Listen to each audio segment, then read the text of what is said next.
Hello guys, welcome back. So today we are discussing a really interesting topic. It's a topic of probability and it's a very basic concept. So when I first learned probability theory in 11, 12, because I had statistics as one of my courses. So one thing really bothered me, that when I learned about PMF, that is a probability mass function, and when I learned about probability density function, the px, got confused in the idea that why, like, the pdf like how pdf is different from probability. Okay, because we have this result, that we have the following result, that if you have summation, like the pdf, the values of a pdf can be greater than 1. Okay, so in this video our entire aim is based on the fact that what is the difference between PDF and probability, and what is exactly PDF, what is the intuitive understanding of PDF. Okay, so let's try to crack that aspect of probability theory. So welcome to Chinta Statistics and Analytics Department. Let's focus on the idea of PMF and PDF. Let's get started.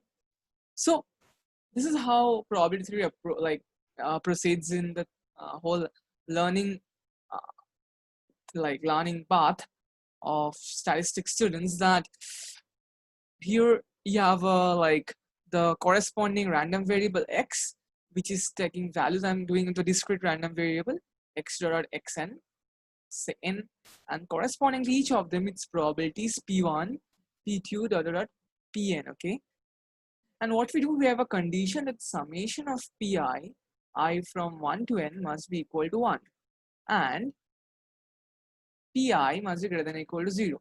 So this is the probability mass function. Okay, this function from xi to pi is a probability mass function of that corresponding random variable x. And what we get from here, we get that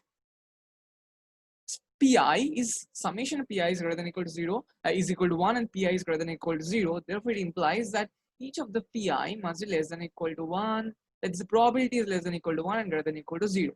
So this is a very basic aspect of the discrete probability theory. Now let's go towards the probability density. This is a continuous stuff. So we know this. So let's take this example x.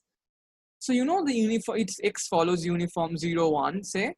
If x follows uniform 0, 1, how does the fx look like?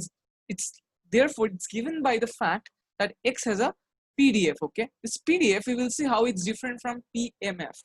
That's our entire motive of this video. So let's try to understand f of x is actually equal to 1 for all x less than or equal to 1, greater than or equal to 0, and equal to 0 otherwise. So fx is equal to 1 for all x less than or equal to 1, greater than or equal to 0, and is 0 otherwise. Okay, so let's move ahead. So you may ask that what is this fx? What is the value of fx, guys? The value of fx is actually, it can't be probability, right? Because all of the values can't take probability 1, right? I hope you understood this. So what does exactly fx denote? What does exactly fx denote? So if you are if you remember PDF is summation this. So PDF is a function. So x is a random variable.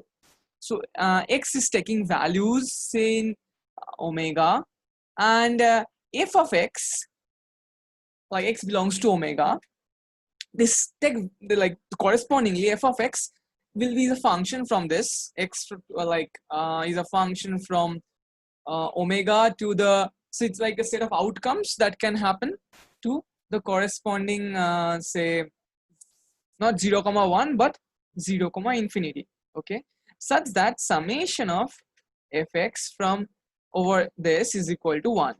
Okay, this is the entire idea. So it's the same condition of the idea of summation of pi is equal to 1.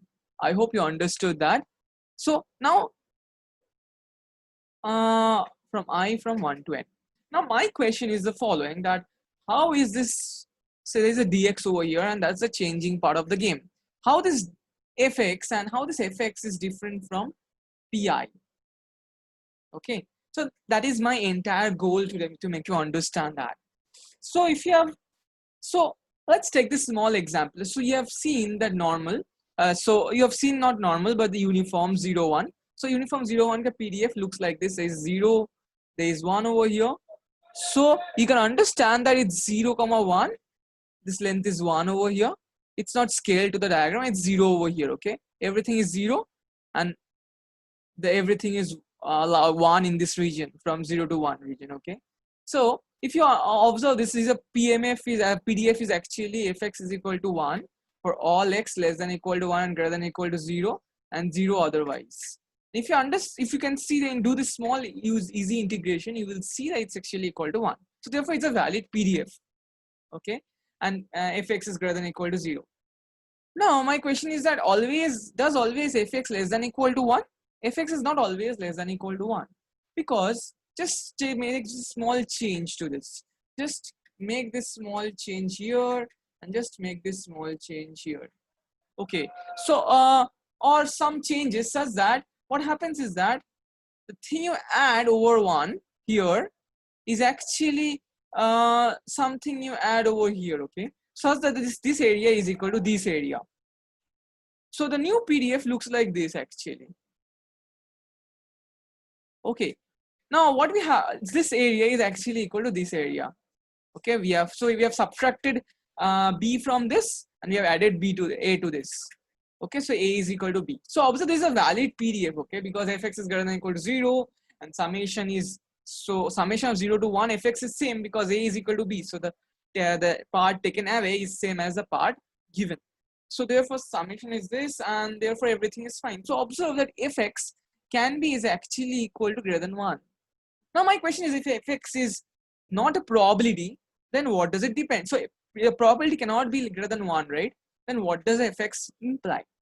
The main idea relies on this aspect that fx is not something interesting together, but something else is interesting. This stuff. So if you take any sort of diagram, so if you see this is greater than 1, right? So if you take any sort of diagram over here, this is actually what? This is actually the probability x lies between this, say, x minus epsilon and x plus epsilon. So x minus epsilon and x plus epsilon. Observe that this must be greater than less than equal to 1. Observe that you can sort of write it as this, that fx dx is actually less than equal to 1, but fx can be greater than 1. So this is sort of the probability over there. Probability, that's why it's less than equal to 1. What is fx dx? Fx dx is sort of this. Take this diagram. Fx dx is sort of this region. This is the fx and this is the dx. And this is the f part. So fx dx is sort of the area under the curve. If the positive area, if the area under the curve is 1, and if you take a small strip area of it, it must be less than equal to 1, right? But it's not about fx. So fx dx makes some sense. It has some corresponding intuitive understanding. But fx single entity as a single entity doesn't have any meaning. Okay, fx dx has. In fact, it's sort of a measure. It's sort of the probability, as you understood. Now, what is the countable aspect of this? The countable aspect of this is as follows.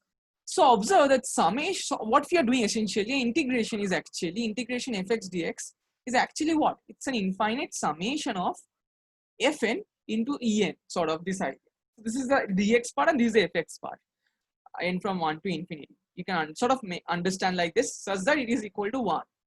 Okay, so it's very simplistic, in a very simplistic manner, but it's sort of an equivalent to this idea. Okay, it's sort of equivalent to this idea, and you know this, like yes, like fx can be written in that format. But let's not go into why, but let's try to see that even if in this case, so what we are trying to understand now, that even if summation fn into en is equal to 1, n from 1 to infinity, okay, then observe that fn can even go to infinity. For example, take fn equal to 2 to the power n and en equal to something that is going rapidly much more faster than fn to 0.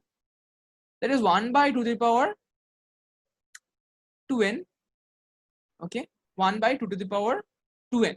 If you take this part, then what is summation of fn en? summation of fn en is actually equal to 1 by 2 to the power n. What is 1 by 2 to the power n? It's half plus half square. It's a GP, right? If you calculate the GP, it will turn out to be 1.